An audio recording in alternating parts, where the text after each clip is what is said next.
every day. She's very funny, great friend of mine. Put your hands together for Jenarchy!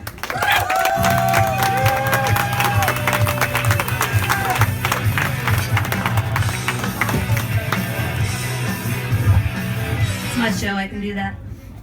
Thanks, Barry. I love Barry, he's like a brother to me. Well, a stepbrother. Also, I used to fuck my stepbrother. Let's talk later. So computer nerds make a lot of money. But why, though? They're not evolutionarily superior. I mean, they have weak arms from only typing and clicking. Their legs have atrophied from only moving around in those office rolly chairs. Nevertheless, my friend calls me up the other day and he's like, dude, I just got a job making $100,000 working for WebMD. And I was like, dang, WebMD, that's my doctor. My gynecologist, actually. She says I have cancer. So I'm a comedian and a musician. So basically I'm a bartender. I work at this old historic bar that's rumored to be haunted, so everyone's always asking me about the ghosts, like, do you believe in ghosts? Like, have you seen the ghosts? Like, what's up with the ghosts? And I'm like, it's not so much that I don't believe in ghosts, it's more like, I just don't give a shit about ghosts, you know? Like, I have enough drama in this realm, I don't need other realmly drama. And you know that ghost that haunts a bar? That ghost has drama, right? That ghost is like, boo, ooh. And people's ghost stories are always so unlikely, you know? It's always some lame stuff like, I thought I left the light on and I came home and it was off. It must be the ghost. Nah, ghosts aren't breaking through the ether to turn off your light. You know, they're coming for some crucial shit, like maybe haunting an ex-lover as they're trying to move on. My ghost story would be like, it was about to get intimate for the first time since my ex was killed in a Tide Pod related incident.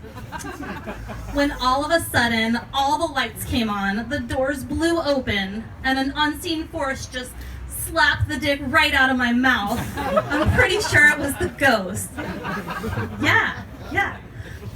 Have you guys seen that bank commercial where the two lesbians learn sign language so they can adopt an 8-year-old deaf kid from a third world country? No, it's adorable. It's an adorable commercial. Some lunatic got mad and boycotted the bank. I'm like, what's the matter, Farmer John? Are the lesbians stealing all your 8-year-old deaf kids? Like, there's very little demand for adopting half-grown kids with disabilities, you know? Unless you're like movie stars or gay couples, and then they're like, it's a rescue. It's a rescue baby.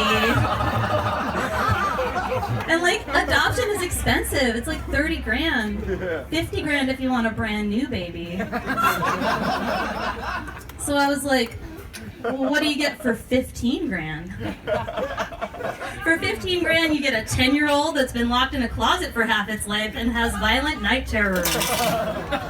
Okay, what about for 5 grand?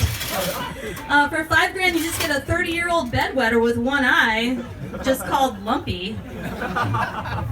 We're like, we have to give him a pill 3 times a day, and he keeps trying to kill us in our sleep, but he's ours and we love him. I always said, like, I didn't want to have kids, like, I don't want to be a mom, but I think I would make a really cool dad. Right? Yeah? Just like come home from work at 7 p.m. like, oh, hey, sport, tell me about your day. Okay, that's enough. Daddy needs a drink. And I could just show up to like one soccer game and everyone loses their shit. Like, oh, look who's here. It's Daddy. Yay. And I'm like, Daddy has to go on tour with her band for a few weeks, but when I get back, I'm going to take you to McDonald's. No matter what, I would still receive one of those #1 dad mugs, like at least twice a year. I made the mistake of trying to complain to my grandmother. She's always trying to tell me how we have it so much better than she did. And I was like, Grandma, I have to sing this weekend and I have a sore throat. And she was like, in my village, we would sing for 12 hours with sore throat for only 1 slice of stale bread. We would eat only half, save the rest to use for pillow. I was like, damn, Grandma, that's harsh. She's also really suspicious of anyone who's cordial. Like our waitress the other day wrote thank you with a heart before she slipped us our bill. My grandma looks at the bill, she looks at the waitress, she goes, lesbian. I was like, no, Grandma, that's not what that means. Why, did she leave her number? Never mind. I've been wondering, why are henchmen in action movies so motivated?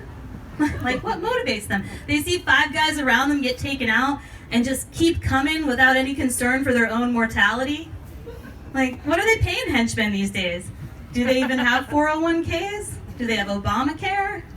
Like, you gonna die for some job, bro? Meanwhile, I've quit jobs because, like, Sheila was giving me a look, or I didn't want to be late for the 4th time that week.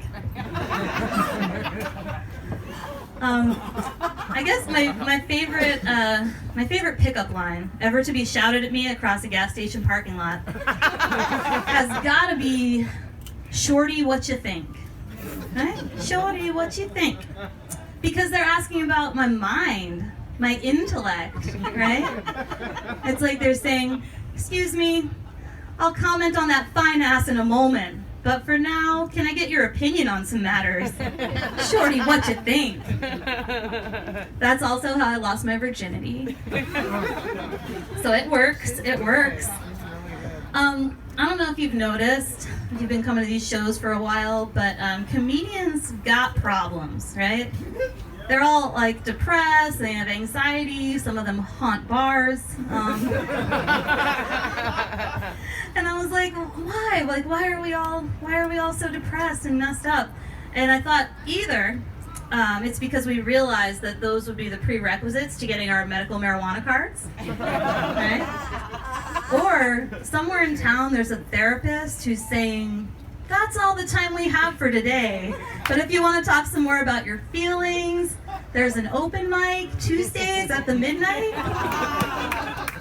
Meanwhile, I'm doing so well that my therapist says I don't even have to come to these anymore. Thanks, that's my time.